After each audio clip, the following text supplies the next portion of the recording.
It's usually full. Okay. I haven't had today's.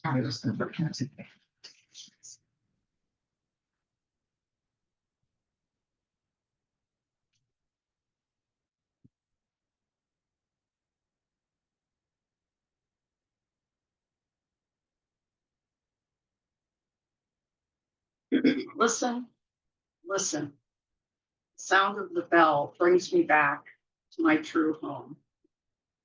So, good morning, everyone, and welcome to the Mindfulness Tree Meditation community. But we're going to do just a little different today, and I wanted to get it on the recording so that folks that view the recording can hear.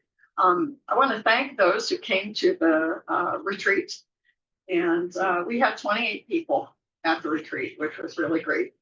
And I want to thank Mark for being my trusty assistant throughout the whole time. And the email that I sent, I forgot to thank him. I had to come and ask his forgiveness, and he didn't notice.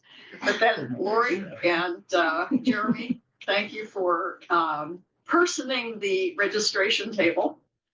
And also Pastor Randy for providing the space for us. I think it's just, I mean, the one picture that Mark took of just that whole looking at the sanctuary was just beautiful. So thank you for that. And to Thad, I didn't build it. To Thad, our custodian, for getting everything set up. And then also for Pat Schillings, who's a member of our church. She stayed the whole morning to help Nellie.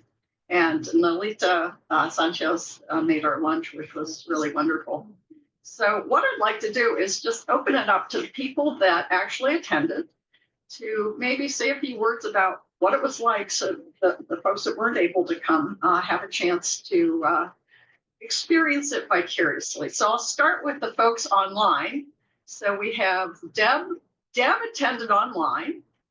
And Heather and Jeremy were there. So, and Charity, we're so sad that you weren't able to be with us. She was ill and didn't want to be coughing through the whole thing, so she was not able to attend. So, Deb, why don't you let them know what it was like to attend online? I thought it was amazing. That I loved how we went from sitting to walking to mindful movement. And then kind of did that circuit again.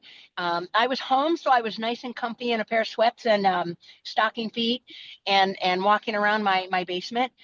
It was a little distracting because I could hear my hubby was upstairs, and I could hear the footsteps on the stairs. But it wasn't that horrible that it kept me from focusing. I really enjoyed the entire thing. I felt very refreshed afterwards. The time went by much quicker than I thought it would. I thought it might drag a little bit, but there was no dragging involved. It moved right along, but still allowed me an opportunity to focus and, get my mind in the right place. So I appreciate you, Christina. I appreciate you taking the time to run it online just for me, because I was the only one online.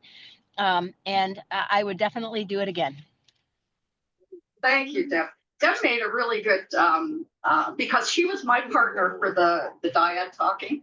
And I carried her around as I moved around, I carried them. And then I turned the computer when I was doing the movement meditation so she could see it. But she made a really good comment. May I tell them what you said, Deb? Absolutely. Share anything you'd like. Thank you. But she said it would have been helpful for her after lunch to have had movement.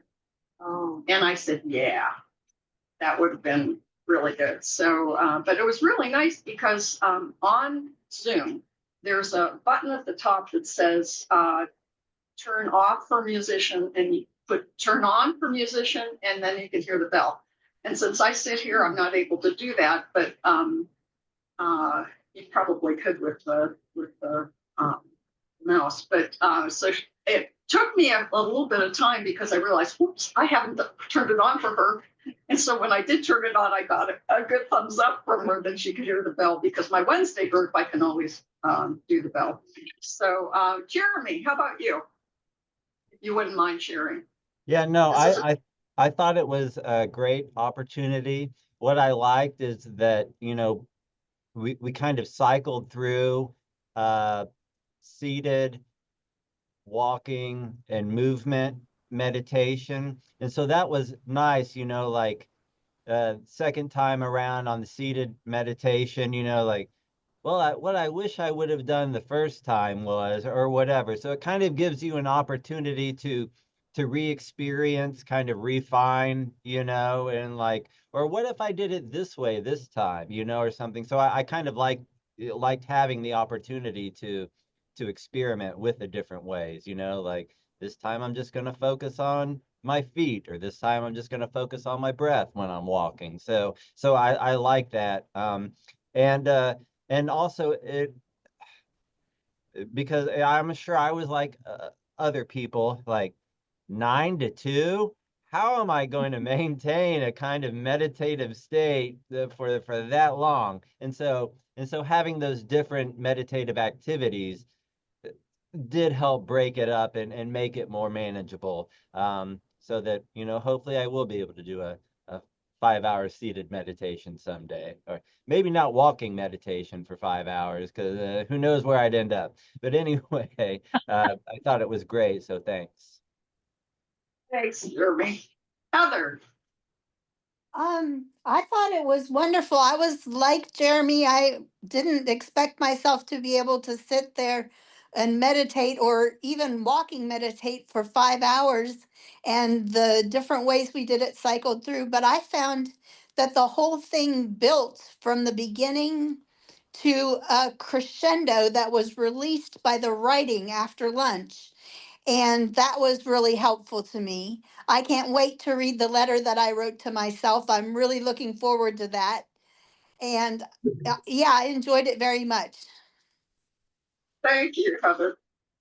And over here to Lori and Mark and Debbie. Okay. So we talk about muscle memory, like if you're physically exercising and like you're take a break, that your body remembers it. So one of the coolest things I thought about 5 hours was actually had meditation memory, or like muscle memory. Like it wasn't as hard to refocus because there was just this continuous practice, which that's what it is, a practice. But I found like as the day went on, I had less interrupting thoughts. I was just able to stay there. And then I really liked the mantra. Love the mantra. I've been saying it since I'm safe, I'm healthy. No, I'm happy. The loving kindness. Loving kindness. Yeah. And I liked that. What do we call that? The ripple out Oh, yeah. from self to community. It's just such a positive, happy way to manage things. It really is. Yeah. Thanks. Yeah. That's a meditation. Yes. Mark. Oh, I resonate with everything y'all have been saying. I think that doing the repeat, it brought me back to some other longer retreats that we've done, silent retreats for days. It's almost like, you imagine, okay, 5 hours, right? And it's sort of like whether it's 5 hours or 5 days, it's like that initial, and then about halfway through, that's when I'm really feeling settled. And that whole thing, somebody said the thoughts aren't bombarding, and then when we come back up, so like go down and come back up, like Heather said. So it's that has that nice focus. Thank you. Debbie. My first experience with the silent retreat was at Spirit Rock. It took me to about midweek. But before this, some of my friends said, do that. I said, I bet Christine uses that format where you, but I had a self-realization during that best focusing was with walking. That I'm able to draw in much better, and my mind doesn't. And there at Spirit Rock, of course, you walked all around those beautiful mountains on the paths and stuff. But I mean, it was just I had the same experience though. I was faster and more focused walking. Not faster walking, but just getting into that place when I was walking. Thank you. And Joe, if you'd like. Well, it was very interesting because we kept changing. We're like anticipation of what next. Didn't let you. If you ever become more, what you really want to do. Different. Movement is different.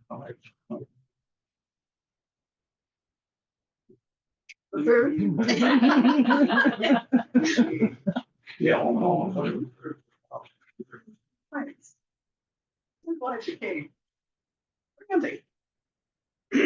What they all said. Although I must admit, I'm glad I didn't hear the food talk. Those of you who weren't there, we had to listen to our food. Oh, yeah. And I was glad I didn't hear anything.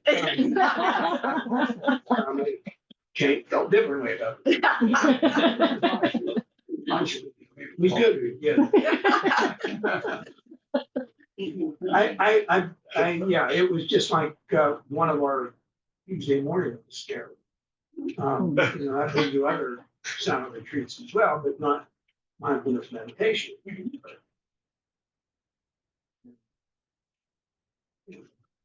And What I expect. he even brought it into a sermon on Sunday, the walking meditation, which I thought was great. It was super. It is not. I am not a walker. I do walk, but it's not my favorite form of meditation. I'm more the guy that was sitting just myself.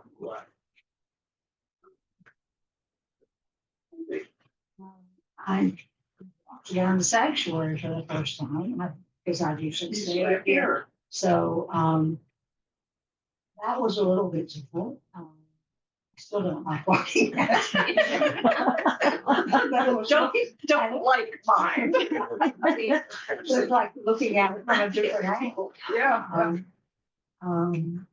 But I thought it was a very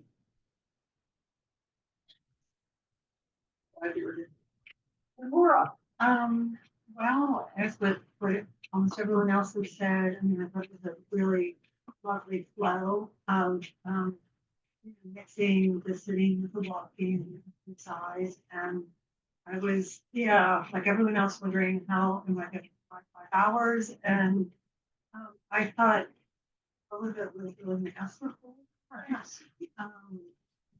Walk us through it, and it was.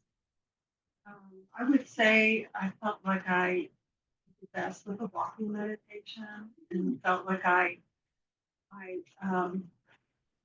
achieved some progress with it, and because I've struggled here with it, but I found some little mantras that I could use to help me to stay with it versus looking around.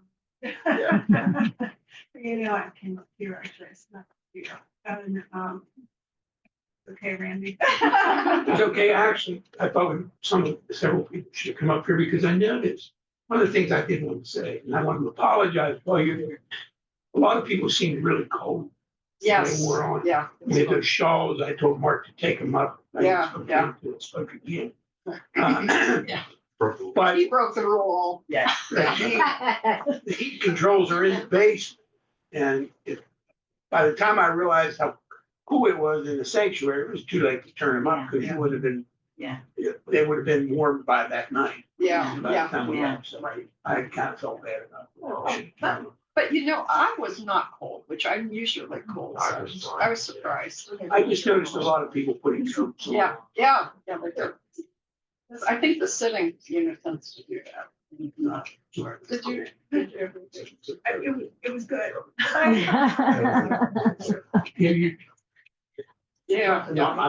I mean, we had the whole building, which was really wonderful. And I appreciated that Nellie and Pat stood in the social hall while I did that meditation, the eating meditation, because they wanted to see that. They both said that they wanted to. And Pat wasn't going to stay the whole time, but she ended up staying. And I don't think she's worked with Nellie before, and they had a really good time. So I thought, everybody has a role to play.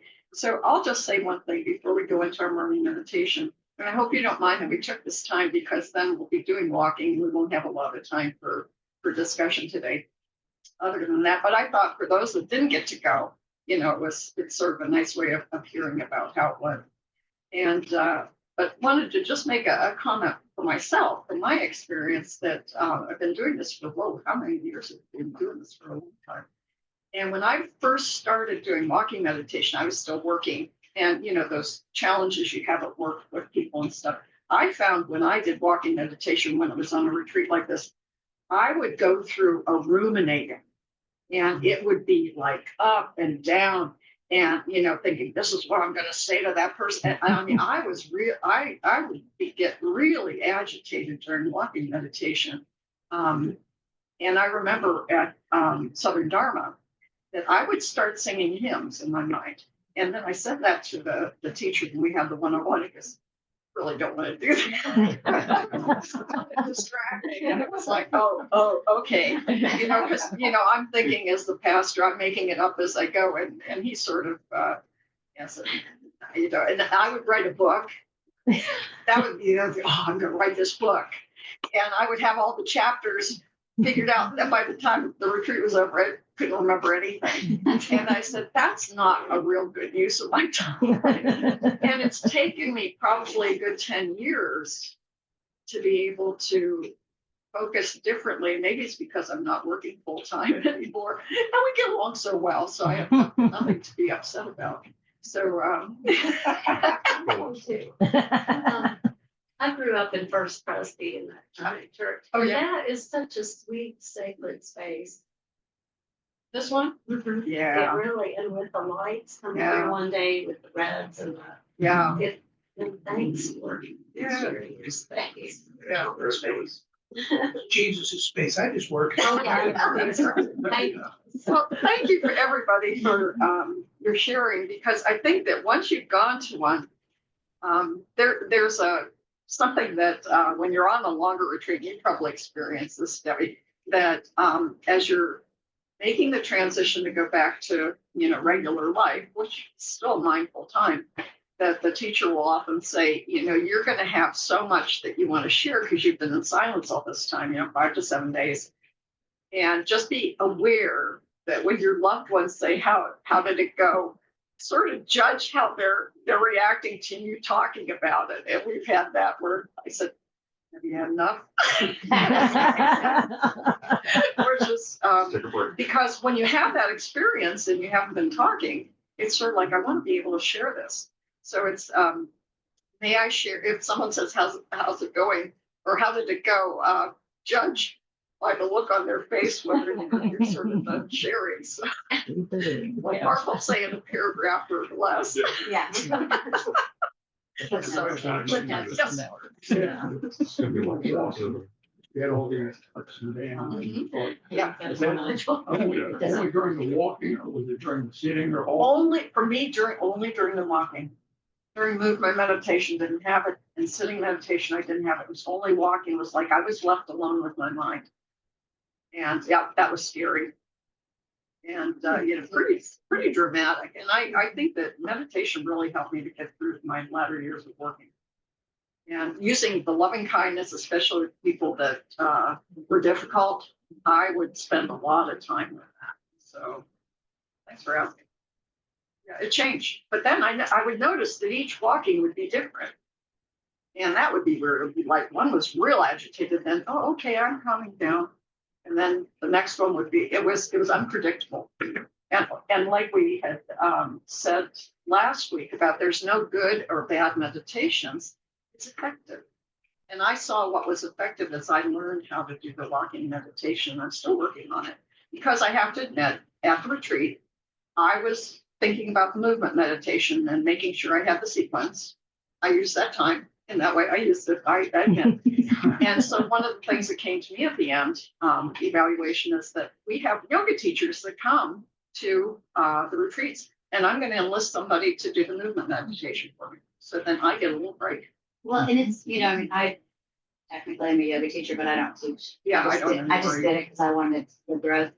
But it's different to be the facilitator Yeah. than to be the participant, and you really don't get to enjoy it. I mean, like as a yoga teacher, as a meditation facilitator, you're on duty. You are. You're on duty. You're like moving us through. You're anticipating the next event, whatever we have to do.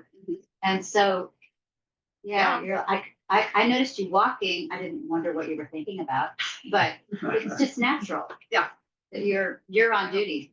It's true. Yeah, you're creating the experience for us. Yeah. Thank you for doing that. Oh, thank you. Well, and I've written to the Plum Village Yeah, in New York, in upstate New York, to see if there might be the possibility in the fall for 2 monastics to come and do a retreat for us. So there would be a fee then, so that we can pay for their travel and their lodging and that sort of thing. I'm wondering, could they stay over here at the retreat center? They probably could. Yeah, I could make it. I have to talk to Sister Molly. Okay, They're looking. okay. I'm scared. That might be nicer than having to stay in a hotel. There is a nice little house here. Yeah. We stay. Yeah. So that's good. Well, Well, one more quick thing. yes, yes. When we were doing the food, you bring it up. As you, I thought reminded me of your instructor at Paris Island. You were Marine. My son was Marine. Oh, okay. And when you go, when you're there, you're eating. I didn't do it for myself. Oh, okay. But you don't just go in and eat a certain way. The guys, the girls have to tell me what to do every time. That's all. You were in the military. I thought, yes, okay, guys. Now pick it up, salute me. That's what the whole secret reminded me of. And the thing is, we didn't do that when I was in the military. That was actually taught to me through the mindfulness-based stress reduction. Yeah, yeah. So, yeah, I can't. Military wasn't it? Yeah, well, a little too nice military. Yeah. So, okay. Well, thank you everyone for sharing. Anybody that wasn't there, any questions before we move on? Okay. So, sorry for the folks online. You can't hear the bell, but you can see when I invite the bell. So take a comfortable seat.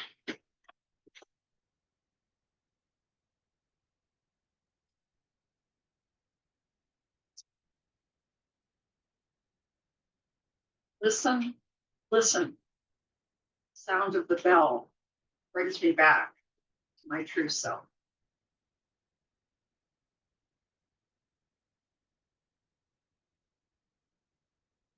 So even though we've been here and we've been sharing conversation and sharing, we come now to settle and arrive, welcoming ourselves home with care and compassion.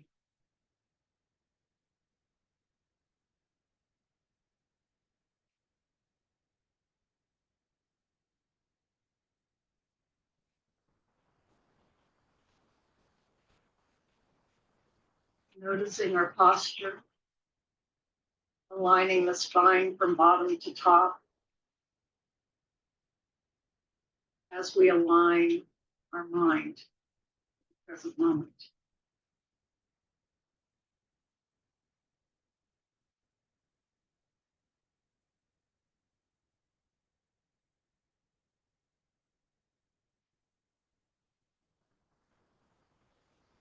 Just noticing in the sitting position that the body is breathing. And so we bring our focus, our attention to the breath. Breathing in, I know I am breathing in. Breathing out, I know I am breathing out.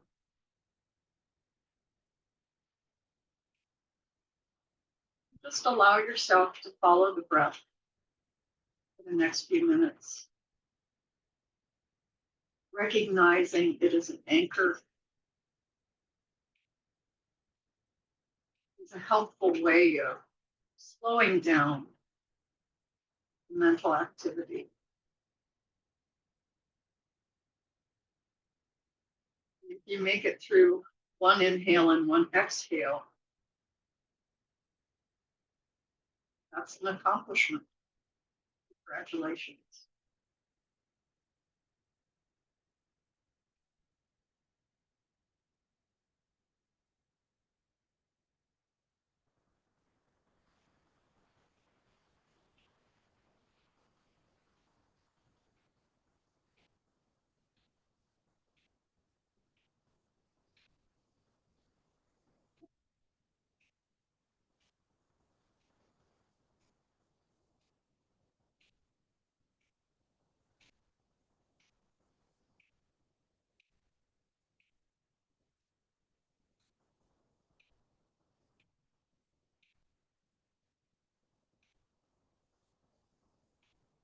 we acknowledge that because we are human,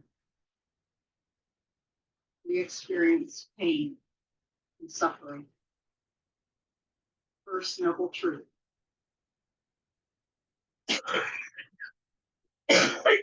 There is suffering. But as we breathe, there's something about the breath that brings with it healing. Maybe softens the edge, what might be arising.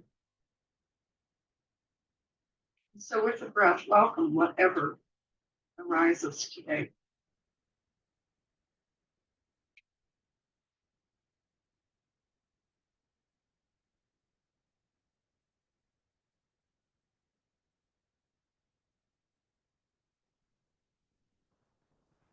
There is suffering.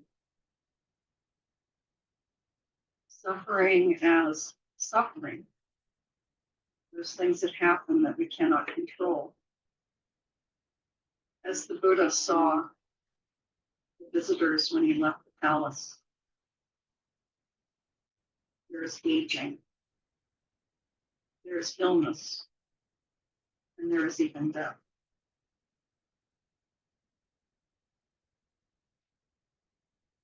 And then there's suffering, dissatisfaction with impermanence. Realizing that we can't change things, or we can't keep things a certain way. The child will grow up. The friend may leave. All things come to.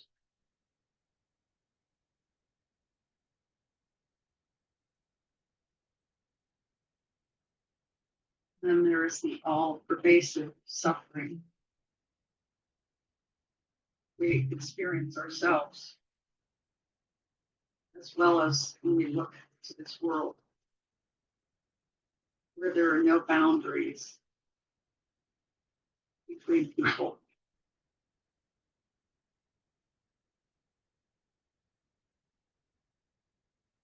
There's no concept of state borders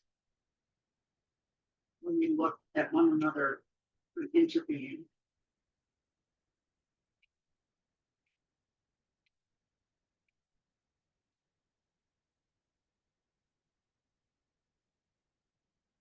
And it's not all doom and gloom, because as we move on to the rest of the Four Noble Truths, we see that there is a way out of suffering. And for us as practitioners, probably the most effective antidote to suffering is metta, loving kindness. When we wish for someone and ourselves safety, happiness, health, and ease. And so as part of this meditation today, we remember the wishes of loving kindness. And as we move into this part of the meditation, I would love for you to bring to mind someone you know who is suffering, who is experiencing dissatisfaction, either physically, mentally, or emotionally. To use this time for yourself. To again soften the edges of what we experience as dissatisfaction.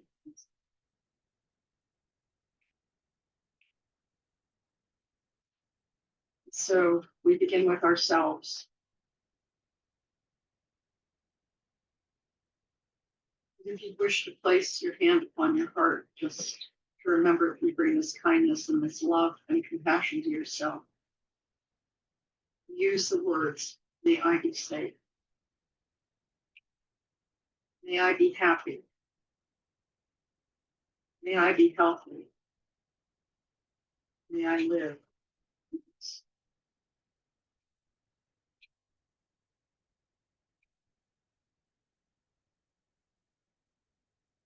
Filling the heart loving kindness, loving friendliness that we can then share with others. May I be safe. May I be happy. May I be healthy. May I live with ease.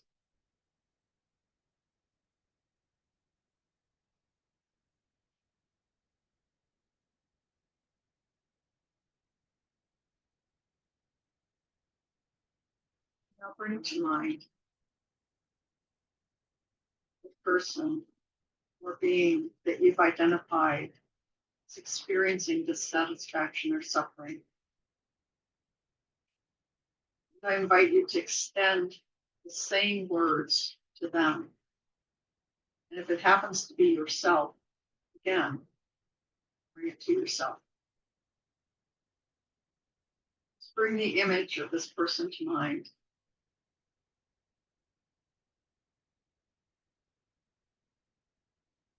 And with the words, may you be safe. May you be happy. May you be healthy. May you live with ease.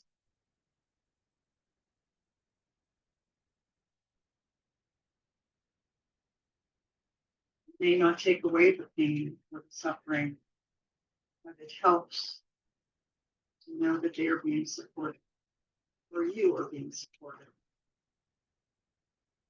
May they be safe. May they be happy. May they be healthy.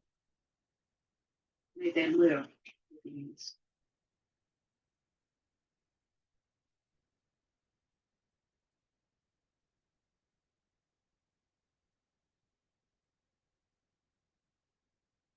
Now the difficult part. I invite you to bring to mind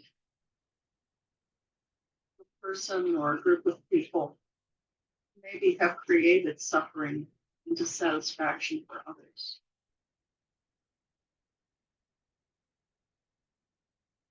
This can be difficult,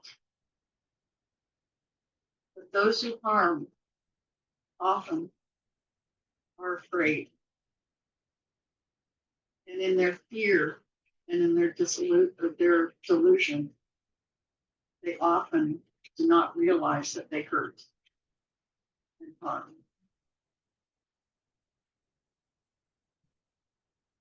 This is too difficult at this time. Just come back to yourself. But if you wish to just bring to mind someone who harms, and with the words of loving kindness, we make no distinction as we are interconnected. May that person or that group of people be safe. May they be happy. May they be healthy.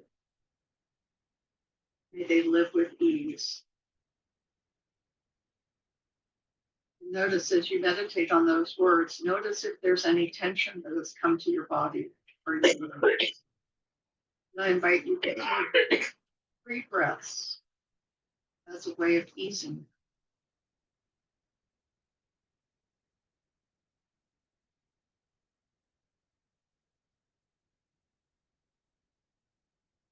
And again, may they be safe. May they be happy. May they be healthy. May they live with ease. And then let it go.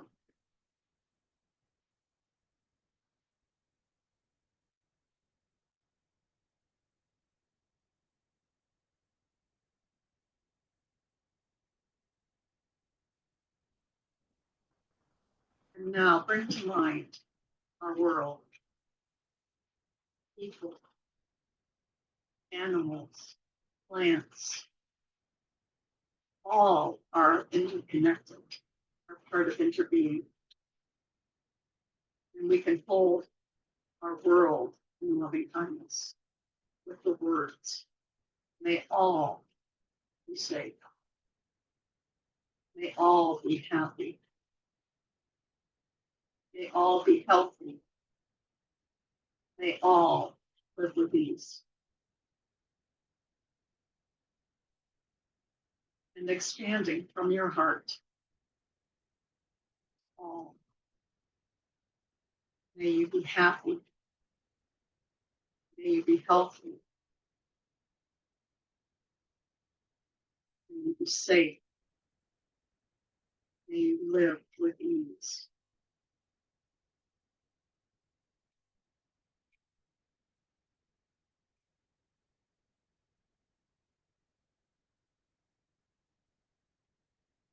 And now, bringing it back again to yourself, realizing that you can carry this and share it at any time. May I be safe.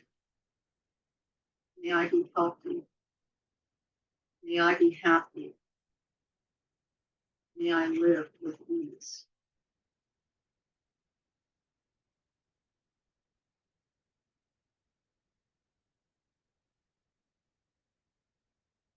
Again, may I be safe. May I be happy. May I be healthy. May I live.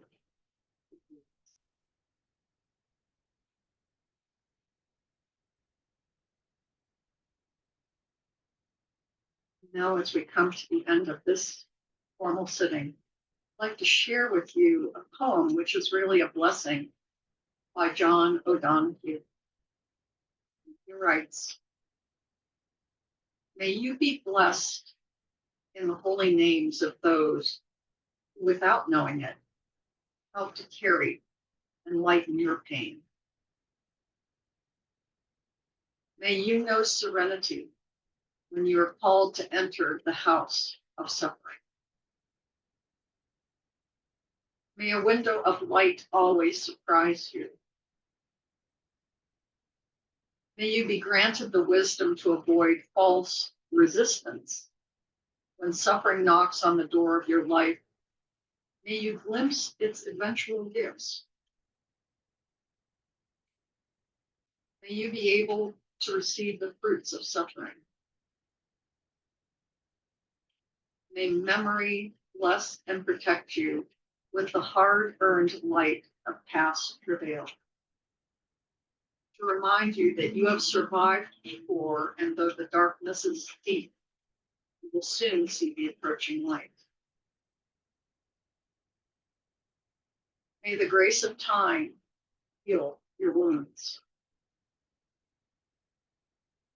May you know that though the storm may rage, not a hair of your head will be harmed."